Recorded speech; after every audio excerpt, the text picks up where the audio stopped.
mikolo solingi o s'abonner au betika point Kilongo TV. Kilongo TV. Sœur Eunice, c'est quoi la foi? Comment vous définissez la foi? Merci beaucoup, merci beaucoup. Pour moi, je dirais que Kondima Isa Liboma. Oh. Oh. Pour moi, je vais dire ça. Pourquoi je dis ça? Pourquoi? Au Romona, on te m'a envoyé. À la Rananda, on m'a envoyé. Mais ici, que Zamba Lobi a fait sur étage Moroboy. Azana Moutoto a soutenir et Azana Moutako poussé et voici l'étage Joana. Mais Moutabo a dit marqué, à un temps pour la peine à l'Olène de la rose étage Joana. Mais à quel moyen? Voilà, continuez à Liboma pour moi. Continuez à Liboma. Oh, maman. Elise, continuez à Liboma. On a défini ça Kondima Lokola, Loboko Oezwaka. Et si le Loboko Monsieur Kozwakate, Mosolo Oesomba, Sika Misolo Monsieur Kosombakate. Nabaxi les locaux Kondima Liboma. Merci beaucoup, ma soeur. Peut-être moi parcours Sœur Eunice, Abandi musique chrétienne. Wapi et puis Ndengemi. Merci beaucoup.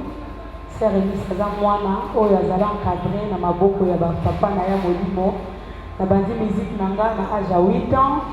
Na âge à 8 ans déjà, Abanda que Belanza, mais vraiment, Koye Bezala qui préoccupation nanga ya liboso. Nazanga nyonso na dia te mena yemba kaka. Na âge à 8 ans déjà. Nazala qui n'a fait un encadrement dans ma colo docteur Célestin Kanida, qui est mon père spirituel que je salue. Bandawana, la bande musique nanga, musique qui a bon, m'a vraiment coupé ta détail, j'ai dit moi passé. Mais la tawana na carte église, n'a fait encadrement de ces réunions sa bande musique nanga. Fidelo. Olekina bakora. Na lekina bakora, le kodi me baba bandi moko na moko. Et on peut bénéficier quelque part au Toyé Minayope, aux Zogi. Donc, musique est Toyé Bakaka, Tarakara musique Toyé Bakaka. Tina Moya Lelo, Otoza Lelo, c'est par la grâce de Dieu, Otoza Lelo. Et parcours vraiment, les Amoulaïs, Otoza Lelo, Merci, Sœur Eunice Manyanga. Non, comment bien? Très bien. Ah, merci. Sœur Eunice Manyanga. Voilà. Et c'est quoi l'adoration selon vous? Pour moi, à quoi définir adoration comme une beauté. Une beauté? Comme une beauté. Pourquoi j'ai dit que l'adoration, on a quoi définir en gros comme une beauté? Pourquoi? Écoutez-moi. Celui qui a, pardon pour toute une question, on a dit celui qui a louange, et il est écrit que tous ceux qui respirent nous le nom de l'Éternel. Cela veut dire que Ata Mutumborazanae Bandi Moroboy, Akokumisane Zambe na louange. Ma adoration est à réserver. L'adoration c'est une beauté. Oyo, ceux qui m'ont pour moi, Moutaza du Togo d'abord adorer Zambe. Beauté nazolo beleza, beauté physique, s'il vous plaît, vous expliquez la matière. Ah oui, hein? Beauté nazolo beleza, c'est la beauté spirituelle. Bon. Cela veut dire que Nakati Nayo, il faut Zambakuta, beauté qui tombe au morobo. Au besoin de la facilité, il y a tant de beauté Nayo. Beauté au tochara mascarade, mais beauté spirituelle. Bon. C'est que communion en Zambé, ça qui tombe. Marche nous a bien en Zambé. À ce moment-là, on a appelé à adorer Zambé. Au beau zalano la belle voix. Au beau zalano, Moutoumoro Yemba danger, selon toi. Au Kanisawa adorer Zambé. Mais pour moi, l'adoration, c'est une beauté. Quand vous avez adoré Nzambe, est-ce que c'est vrai? Vous avez adoré Nzambe. Est-ce que beauté au Tozoloba, ils ont la katina yo. Beauté au Isa, mon toit zotambola la katia marche selon la volonté de Dieu. La katia marche selon Oza Bazo Linda Sala. Beauté, mon toit à chaque temps, Azora ton père, homme intérieur naïf. Vous comprenez? À chaque temps, Azora ton père, homme intérieur naïf. C'est ça l'adoration. L'instant, on attend aux propres dévotions au pied. Tant aux autres pays, mal aux aïe, à recevoir avec toute facilité. Écoutez, na tozongi na sima, na lola kuna na ebandeli. Ezalaki na ba ange bazalaki makasi comme ba Mikaël, bazalaki makasi. Mais Nzambe pour na Lucifer. maloba nzambe ezotalisa biso ke lucifer azalaki na beauté moko extraordinaire, azalaki tellement beau. Cela veut dire que pour que nzambe a trouvé adoration aponi moto aza makasi te maponi beauté. C'est que beauté otozolobela eza beauté physique eza beauté spirituelle. Oza capable ya kopesa nini? Est-ce que adoraka mpo oza na belle voix, baadoraka te mpo oza na bamélodie ya bien, baadoraka te mpo oza na belle voix? Non. On adore Dieu si en toi tu sens que naza na beauté oyo nazo transmettre na bato moto ntango azoyoka mélodie na yo directement à plonger la carte d'adoration parce qu'il est écrit l'homme donc c'est qu'il est. Wow. En toi, si tu as la parole de Dieu, la crainte de l'Éternel, au Yébina ne va pas adorer à ces temps-là. Tant qu'on fait le monde peut adorer les amis avec toute facilité au transmettre beauté ou en autre adoration pour nous les beauté. Ok. Et au moins nous avons adoration pour eux. La même mener banquette ou avio nous adoratrice. Donc, gloire à Dieu, oui, certes, nous adoratrices. Je suis une personne qui aime à tout moment adorer le Seigneur. J'aime ça. À tout moment, moi, je dis que quand j'adore Dieu, je me sens chez moi. Je me sens chez moi. Adoration, pour moi, il est écrit, quand vous élèverez les fils de l'homme, vous connaîtrez de quoi il est capable. Vous comprenez? Donc, pour moi, quand j'adore Dieu, avec toute facilité, la Santara, Bakamunya soye la ngana pété. Nous avons besoin de la prière à autorité. Nous avons besoin de chasser les démons. Mais à chaque temps que Makamboko m'a passé, en moi je me dis qu'il faut adorer Nzambi. Tant on a mis adorer Nzambi, il n'y a pas ce comme la ngana pété. Voilà pourquoi, tant que Babazo et Sœur Rémi, c'est vraiment secret. J'aime adorer Dieu. Merci beaucoup, Sœur Rémi. Voilà. En fait, Sœur Rémi, déjà, c'est ce que vous dites. Aujourd'hui, il y a au moins un peu de temps. Batumi bazaso ni nzembo moko elala babi wana adoration. Si moi nzembo moko ya nzundu wamba babi luwa. Okopesa biso ko keseni wana te. Adoration eza erreur moko ekota lelo na kati ya baeglise. Soki balobi tokomi na moment ya adoration, c'est que faut totina nzembo moko elala. Wana nde bato bakocomprendre ke toza na adoration. Soki balobi louange fo nzembo moko elamuka. Non. Adoration, ils ont dépendre de la parole ou ils ont bima na kati ya nzembo. Nzembo mususu ekozala muka na ngomé. Na kati ya parole wana ils ont bima, ozo sentir que nzembo wana eza ko adorer. Ils ont loué. Ils ont comprendre. Ils ont ko adorer, ils ont loué. Adoration, ozo loba na Nzambe oya zapona yo. Mutu mususu akozala moza mazoloba. Oza ya motu ya pona nga ma raison de vie. Vous comprenez? Si on dit moko za la pesa, ma raison de vie, bablo moko bongo ya motu ya ba parole moko bongo. Peut-être yoko ka ni sozo louer, mozo louer, toza ko adorer.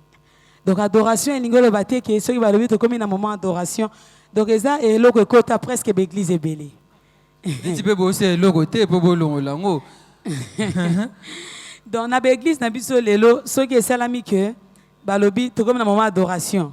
Ya ata yondo vandi anzala sincère. Balobi ke tokomi na moment adoration. Omoni ba chantre ba vandi kuna ba bandi rythme o silika.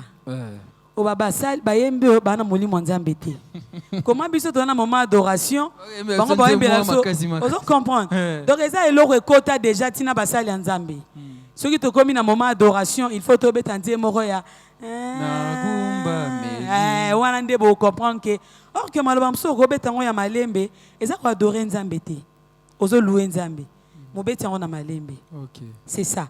Donc adoration lingolo baté kaka, il faut bachelo nzembo moko elala, mélodie moko elala nango ozo lela wana nda adoration non.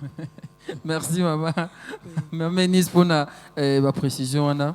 Maman Nis tango zaki moi muke ozoyemba wana tolobaka en nostalgique loyembo nini ezali kozwa yo bima nzembo sozo yembo sentir que ça go bien.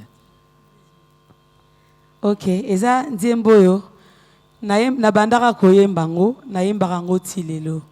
Pourquoi na lingaka nzembo ngo? Na yebisaka Nzambe quelle que soit la dimension et la grandeur au Koome Manga. Mais la ligne ça toujours Moutaromi qui dit ça. Seigneur, brise-moi. Zembia maman Harriet. Maman Harriet. Akenda wapi? Bon. Nayebi nangati. Mais Zanzembo à chaque temps ezalaka na mukolo moko tozalaka na prière nazo bondela tellement na banda ko yemba Nzembo nazo lela. Namona lokwa jour wana Yesu ayaka mbala moko azonga na kinde nanga. Oh tikabuye. Tikabuye. Toza bosenga na. Azonga na kinde nanga. Donc Nzembo wana eza parmi banzembo yo tilelo ezaka tetangu nazalaka na banda non tilelo à chaque temps que na bondelaka nepsaka Nzambe brise-moi. Okay. Brise-moi malgré grandeur et coco yanango, malgré l'évasion, malgré na rosa. Nazaka mutaromi kiti sapo. Neabi ki yo résister na vergue. Dans la boy, azala parmi bateau yo telemelaka. Okay. So Nzamba telemelo na nyokote la yo. Nakita kaka. Nakita kaka. Yemo yeme ya matana ye. Amatana ye. Abukanga nazaka mutaro nazala effacer. Ata ba lo bama menis mais nazala effacer toujours. Voilà. À tout moment nazala briser. Donc Nzembo nazala ngati lelo. Beaucoup de maman Harriet. Nanouté. Non, on a chance ou anaté. Je n'ai pas de na koyamba ina on se fait l'année makas parce que tant on a eu quand Nzembo wana, eza parmi banzembo yo. Oh, il faut ezala kaka. Vous comprendre. Ezala kaka. Eza banzembo il faut ezala kaka. Pourquoi on a le bien ezala kaka? Au moins il est l'autre comment ceux qui Nzamba mais qui sur baba goûte hein. Moi goûte ya bénédiction. Batunyon so bazaki pembeni na omoni bango bakomi eloko te. Ozo comprendre hein. Et eloko ezalaka souvent mingi na bana Nzambe ko lela Nzambe sana bolam tant Nzamba ko motaliso agutisi omolo mo amukie. Komi lo lendo. Ale badons bazaki pembeni na yo bazai subiloko te pona yo etina te. Voilà pourquoi na lo barande mona fezala kaka mutuno so na molimo na Nzambe ako comprendre que Nzembo est important d'accord. C'est Renis. Oui, tant aux autres Nzembo nezala. Non moi bande ko Blaise Luzolo, ba Dorcas Martial ba otala ba bi. Ah Nzembo nini. Boye bi Nzembo ngo. Bwana posa boyo kango. Za tuna mnonde na tuna. Ayembate. Na okite Bogo Sanderson. Ayembate. Ba yo kan Nzembo maman Harriet.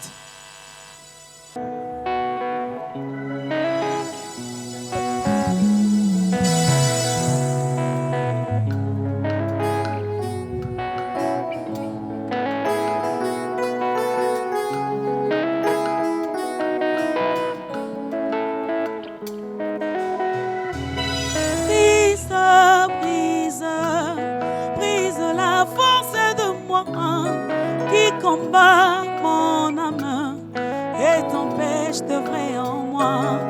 Brise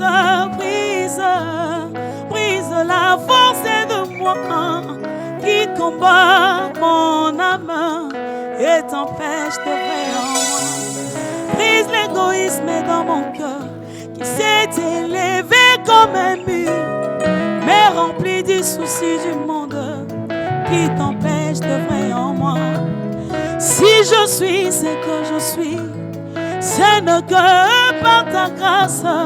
Aide-moi, je t'en supplie, à élever toujours ton nom. Éloignez, oh Seigneur Jésus, les attractions de ces mondes qui me mettent hors du chemin. Je me retrouve en arrière. Brise la force de moi qui combat mon âme et t'empêche de vrai en moi. Oh, brise-moi, brise-moi.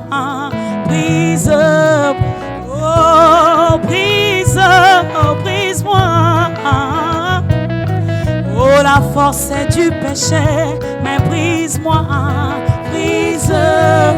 la force du péché, mais brise-moi. Je veux aller au ciel, mais brise-moi. Je veux te ressembler, mais brise-moi. Oh, le moi, mais brise-moi. Le moi, mais brise-moi.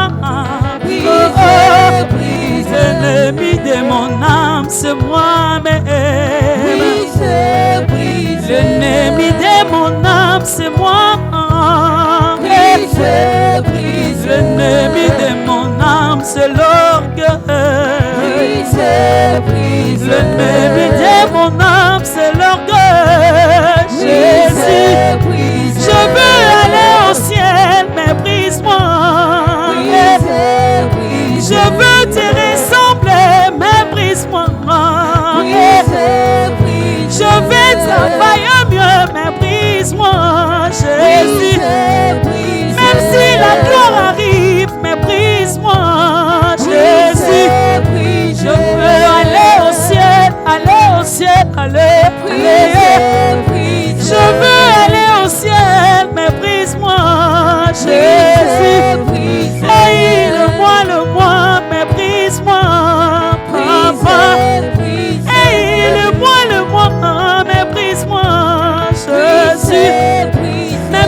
Chova.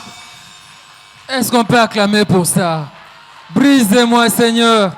Je vais aller au ciel. Brise-moi, s'il te plaît. Ah! Tokita kaka. Jésus-Christ de Nazareth, Yamata. Merci beaucoup. Une très belle chanson. Et n'évitez ceux qui maman Henriette Azolanda Bisso, ceux qui akoben ata numéro affiché wana. Sœur Eunice Abipe à mona ote azapena esengwa mona yo ezamala mingi. Sœur Eunice, ce que vous avez musique ya kala. Toi tu as exemple au yembi na le différence ni osala to lecture ni osala ka entre musique ya série wana na oya lelo. Merci beaucoup.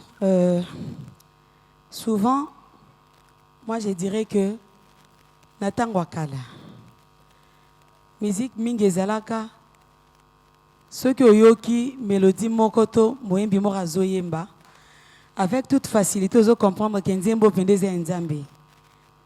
Peut-être vous comprendre le langage nanga. Allez-y. Nzembo eza vraiment ya Nzambe. Na sens nini. Au moins na mutazo dégagé, a besoin à l'accès aux belles voix na été. A besoin d'accès aux connaissances na été à musique. Mais on a besoin d'ajouter un plus na foi ya bana Nzambe. OK. Vous comprenez? Musique ya kaliza ki bongo. Oroyo quand même sous Nzembo ya mama Shabania. Bolingo na yo etindinga ye na gumba mela yo. Ozoka banze mo bon baza sozo yemba bozo epesa boma be. Ata na kapela ba yemba kana yo. Nakosi meka ka komona. Bolingo na yo etindinga ye na gumba mela yo na tombola yo na yebisa yo yo za papa moninga malamwe oya tika kangate o kembo na yo. Merci beaucoup. Wow. Vous comprendre. Mais Nathan ya lelo tokomo luka plus ndé nazo kota studio boy. Donc faut pas sentir nga vraiment. Technique faisait donc to bosani plus essentiel. C'est-à-dire Bonzambe Bonzambe vraiment est comme Bonzambe comme kita connaissance na biso musicale et comme mata. C'est-à-dire une chanson chrétienne dégage qui Bonzambe. Donc une chanson chrétienne eux autres dégager qui Bonzambe vraiment au moins malobeza nango bien. Mais mutazo linga prouver biso ya ozo prouver biso nini. Biso tende tozana besoin technique na yo. Maman moko avandi na coin wana. Peut-être à cause de la câble na ba problème. Azani na kimia tazo zela ka technique avoir na yo te. Azo zela ka connaissance na yo te. Peut-être azo zela oyebise ka attaquer alléluia Hosanna. Alléluia Hosanna wana. Akumisa na Nzambe to ayebisa Nzambe maloba. Mais tant yo yé na technique mort boye ki bon Nzambe vraiment. To bomi ango génération o ya biso. To bomi ango. To bomi ki bon Nzambe to. Vous reconnaître facilement. Oui, nazo reconnaître ango po ezali. To goni ango te. Génération ya biso to bomi ango vraiment. To romo le catholique ça plus romo nata basali activité moko na église et que ba invité ba yembi belé. Mais ba yembi wana bazwa na but te ke mutu moko azawana abongola ta motema na nzela mungongo na ngato na nzela nzembo. Moko yoka lelo to okende to beta bango. Bon sentir. Vous comprendre.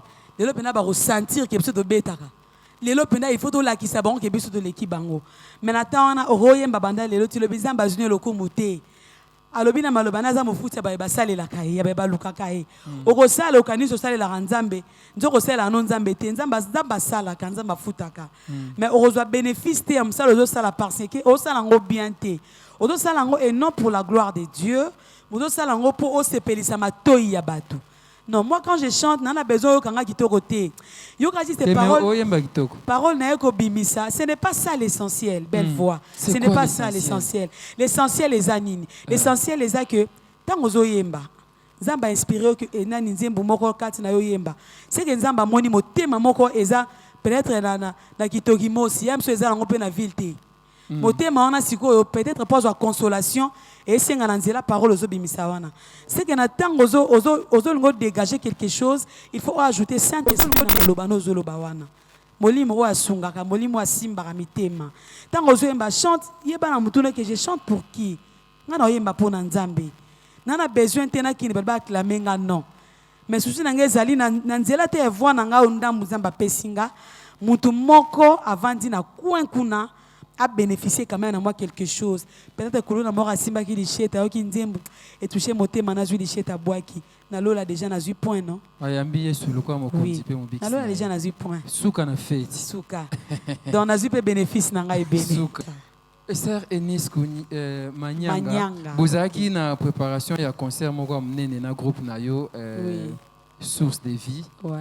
Et kunande na mabondeli ozui inspiration à l'Oyembo Oyo Liziba. Vraiment. Apparemment, ça va recherche, j'avais au Benga. Vraiment, ok.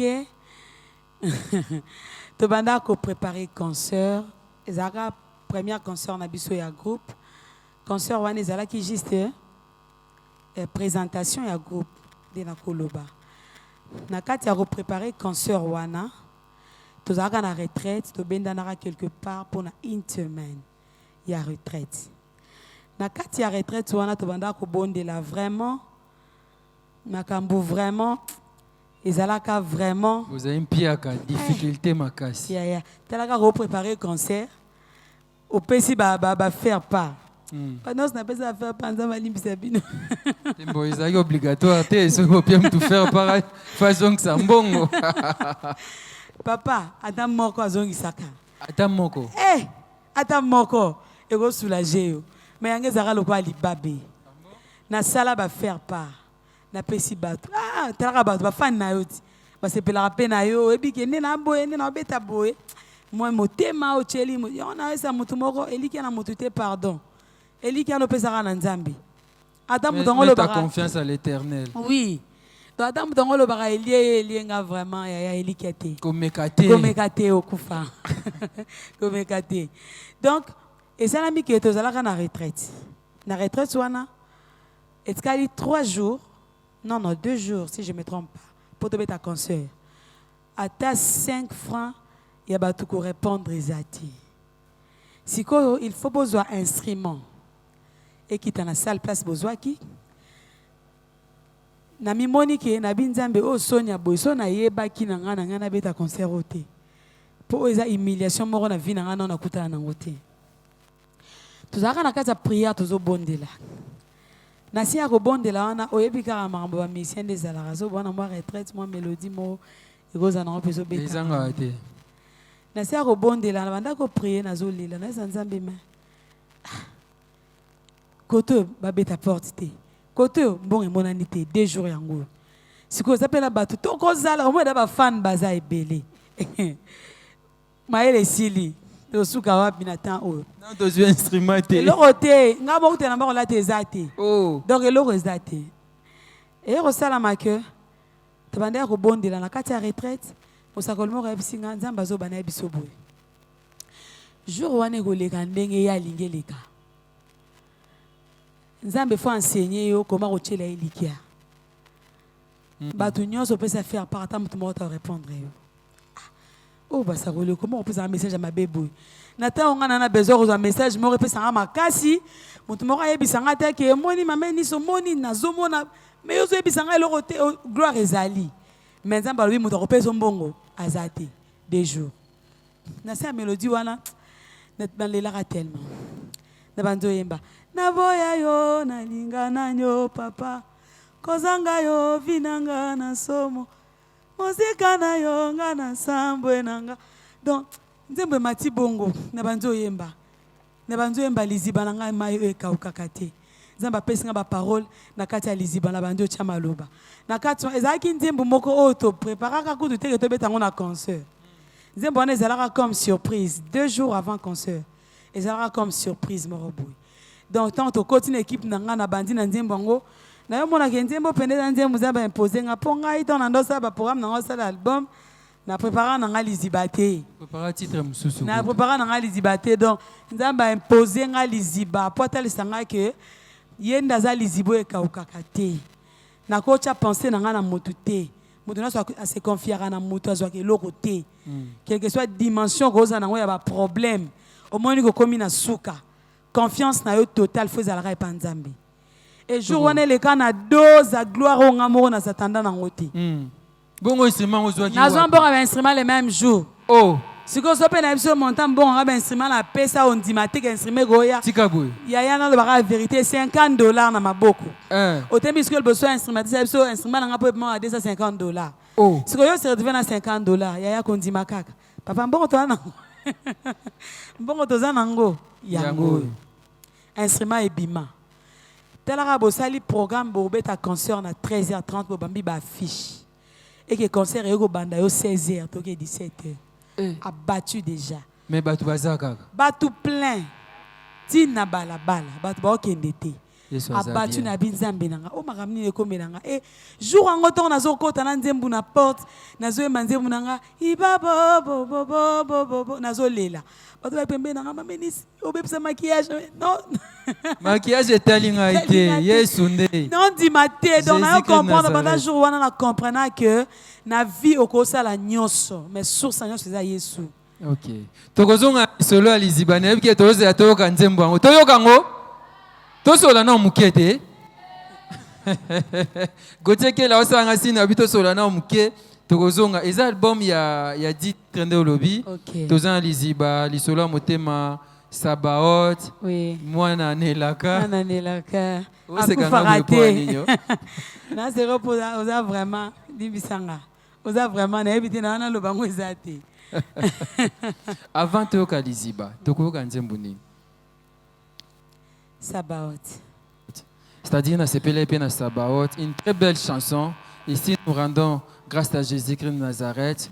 Comme je vous avais dit, on adore, on chante, on danse pour la gloire de Jésus-Christ de Nazareth, le vrai vainqueur de Golgotha, le Dieu vivant. Avec notre sœur Eunice Manyanga, cette fois-ci, Sabaoth de la foi, musique.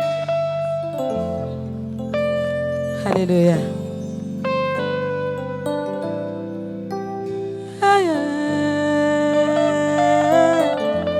Jehovah. Alléluia. Adieu.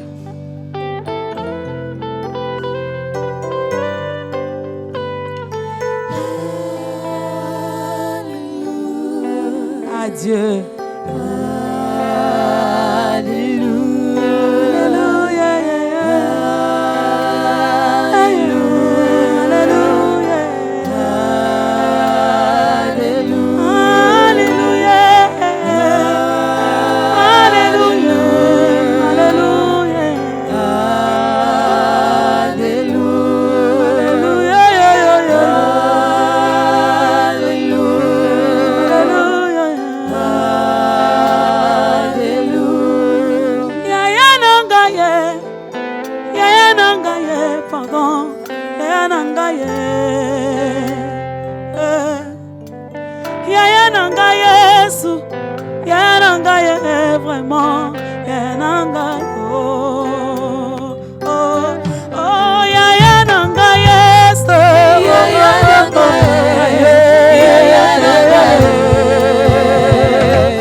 Bolingwa motema,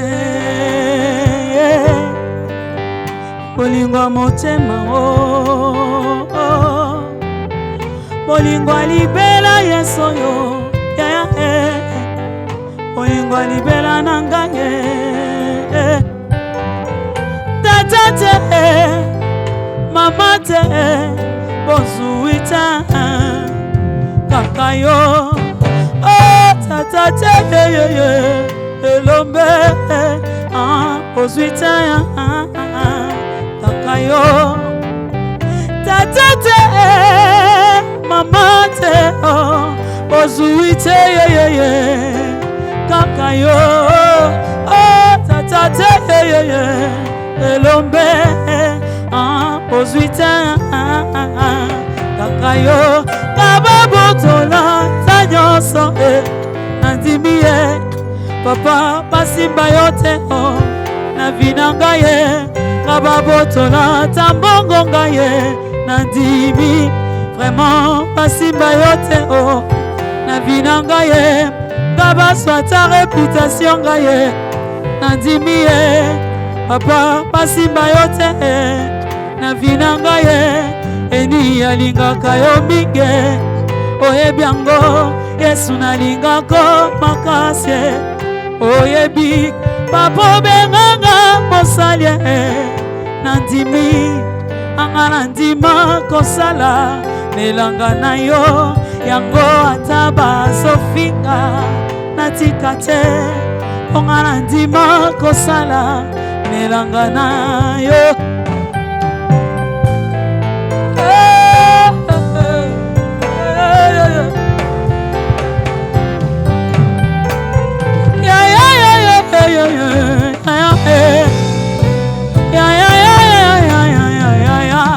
papa bachelanga mitambo na nzela yaya baluka na kufa elombe Yesu telema na yo na mapinga yaya okweisa banguna na ngai abitumbanga na bunda te Yesu yaya papa obimisanga polonge Yesu zuanga na fulu na salite yaya opusanga pembeni elanga na yo kayoyo elo kwa pamba ya kobwaka papa obimisanga molonge yango nga na yembo nzembo mapanga na yembo nzembo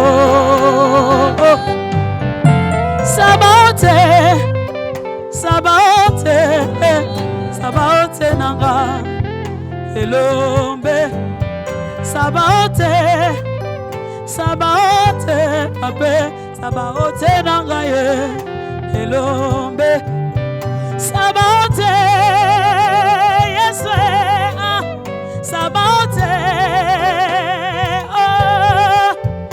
akumame papa nanga ye associé nanga ye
Talatina nazoganga bolingo na ye pweta zwanga na eternité Yesu achanga na libumwa mama na ngai na força te na libumwa Rebecca na ngai. Que Dieu vous bénisse.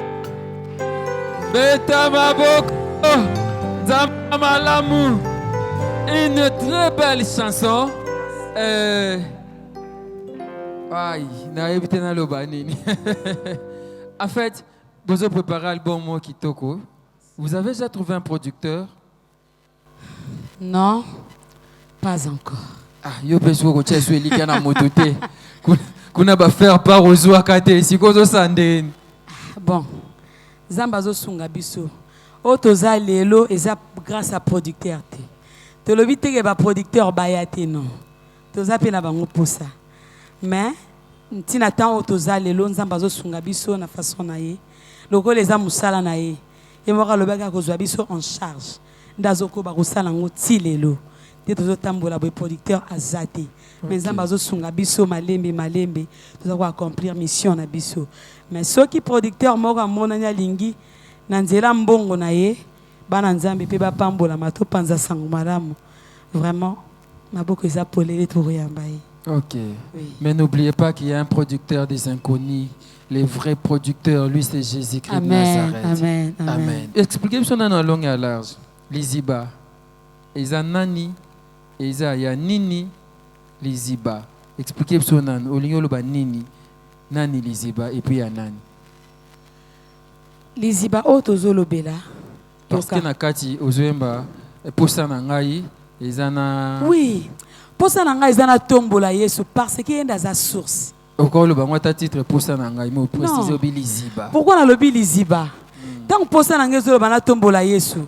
Po na kati ya Yesu nyonso na oluka na ozwa. So na besoin libala na ozwa na kati ya Yesu. So na besoin bana na kuta ngo na Yesu. So na besoin nyonso na ngo besoin na kuta ngo na kati ya Yesu. Ozomona. Liziba o tozolo bela c'est Jésus-Christ de Nazareth. Oye bisaki mwasi wana na puya lobi ceux qui oyebaki mutu azo sengo mai. Ozo comprendre. Ceux qui oyebaki nani ayo sengo mai. Peut-être yondo linga ko sengai. La source o tozolo bela c'est Jésus-Christ de Nazareth. La source l'intarissable. Oui. Et kaukaka nango te. Oza besoin nini, c'est lui la source. Oza besoin kimia Liziba kimia ezepa na ye. Oza besoin nyonso oza nango posa ezepa na ye. Voilà pourquoi na pasteur lobake Yesu to sangisi onka Liziba. Po nyonso ozoluka okuta na kati wana. Peu importe problème na yo. Problème nyonso koza yo kende ko toka kaka na Liziba. Quelle que soit dimension ya ba difficulté okuta nango na vie. Nga na conseillera souvent na bateau. Na lobaka na bana Nzambe misusu balimbisanga. Nazaka contre prière autorité te. Prière à combat. Ya combat nazaka nango contre te. Mais lelo na ba église na biso et comment yango nde comment primordial. Vous comprendre. Donc ceux qui na église pasteur alobi toli to adorer Nzambe. Au moins na ba église misusu mutavandi ya.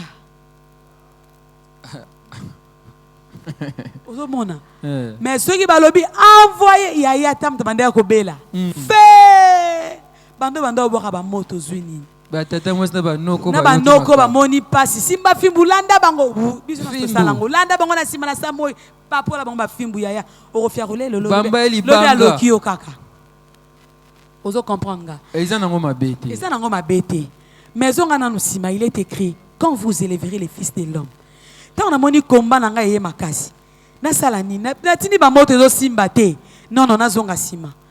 Yawe na otombolo liboso ya difficulté o. Yesu na otombolo liboso apasi nanga. Na otombolo liboso ba égyptien o batemi liboso nanga. Yesu na otombolo nani yango. Mona otombola ba kene na ningi singa bo azana besoin nini avec toute facilité. Ça va visiter. Est-ce qu'on peut acclamer pour ça? Mais aïe aïe aïe aïe aïe. Avec toute facilité to kumisa Nzambe tolinto kasko Liziba. Toyo kasko Liziba. Babi la source d'eau intarissable. Liziba oyo ekaukaka te. Soko yo toki yo kanisi nengo toki boye kunetikali kosila nzoka rien. Etinzadi ezakaka. C'est Jésus-Christ de Nazareth. Ce qu'on a c'est peu non pour préciser. Pour biso na CFC toba Jésus-Christ de Nazareth. Obi Liziba wana ya maizande ye Jésus-Christ. C'est OK lokolanga. Abi Jésus-Christ. Jésus-Christ. Voilà. Et maintenant, nous allons encore chanter. On va élever l'unique nom. Le nom qui domine depuis les cieux, sur la terre et sous la terre. Le nom de Jésus-Christ de Nazareth. Aïe! La source d'eau intarissable. Jésus-Christ de Nazareth. Aïe, aïe, aïe, aïe, aïe. Voilà une très belle chanson. Très, très belle chanson. Inspiration à Wekitoko Mingi. Nasuka Olobi, Obi, Liziba, Bandeko Bazongsa, Ezande Yo Yesu. Maina bomoy. Aïe. Liziba, oyaka ukakate, ezayo yese, maina bomoye. Liziba, oyaka ukakate, ezayo yese, maina bomoye. Liziba, Oyeka ukakate. oyesilaka jamais. Ego sila ndenge nini? Ezayo yese, maina bomoye. Est-ce qu'on peut acclamer pour Jésus-Christ de Nazareth? Liziba, Yamayeka ukakate. Ezayo Yesu Christ en Nazareth. Merci, merci Jésus. Merci Jésus-Christ de Nazareth. Très belle chanson. Ezaki inspiré na prière oyo bote na difficulté de concert. Oui. Donc,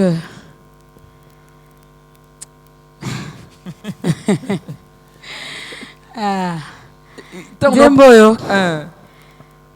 Nzembo oyo tangu nayembaka yango. D'autre part, bolimbisanga na otangi mingi. Je remercie mon Achitophèle.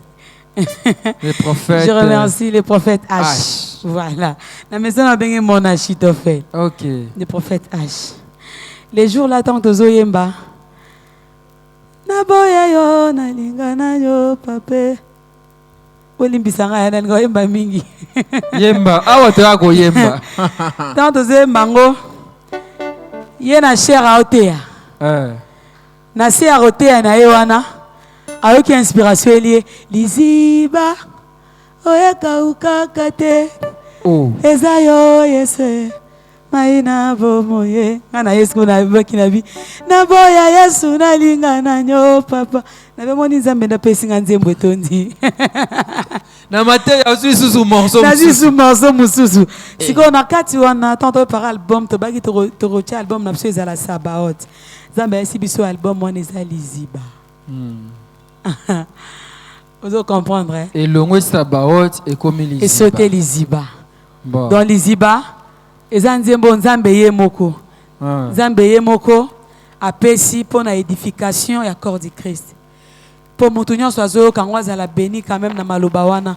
Bato ba comprendre que na vie ya lelo ato beti moto ato sali nyonso ato simbikisi ato luki na forme nini, c'est Jésus la source. C'est quoi la force de la sœur Eunice Manyanga? Nayeko benga nzambe nzamba bango mbananga Yesu nayeko luka nzambe nzamba ba genou nanga. Eza la réponse. Vous comprenez? Nzembo Liziba eza na ba parole belé bakisama na kati to bandia to lalawa. Tenga lingaki tango album ekobima to décortiquer ce ko banzembo ba moko to zwata na biso besoin nostalgiste c'est pour très bien la sortie de l'album Liziba au ya sœur Eunice Manyanga. Oui, donc force à maman Eunice Manyanga c'est la prière ba genou nanga dalala kana zamba nyoso na lugara nzambe kukaza teke sœur wana soki nini te kongo na biso asala succès wende nini ye kaka loba bien. Soko lukina lo babie landanga na ngomba. Na ngomba. Soko luki omoni nga na mangenge ngete kende na na maluku. Soko no retrouver ngate kende ta luzizila. So retrouver ngate c'est sa force na ngai. Makasi na ngai ngo. Na rendez-vous ba aigle. Oui, na suki na mabolongo te et la crainte de Dieu. Okoza la mutama bolongo.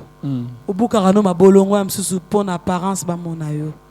Ba mona yo ko buka ba genou na se. Mais si en toi, il n'y a pas la crainte de Dieu. Le business a ses idées, FB International Agence a ses abonnés. Le fret Europe, RDC, à retrouver son identité. Pour l'envoi de vos colis, bagages, véhicules et autres, Courrier Express à destination Kinshasa RDC, une seule agence, FB International. FB Business, et pas Fisto Bassene, Aouza Bizoko Tozane. Maringa 72. Maringa 72, j'explique. Alors, Maringa 72, FB International. Nakasavubu, c'est ça Nakasavubu. Ça va sauter na Kasavubu na Maringa wana. La sécurité de vos bagages sont assurées en un voyage rapide et à bon port, quelle que soit la quantité. Du déposage jusqu'à l'entreposage, FB International assure comme jamais. Alors jamais. Nous organisons des frettes aériennes et maritimes. Awana FB International Business. Biloko et Komaka Peto Zouaka. Komaka Peto Zouaka. Pour plus de contacts, International. FB International. Souka.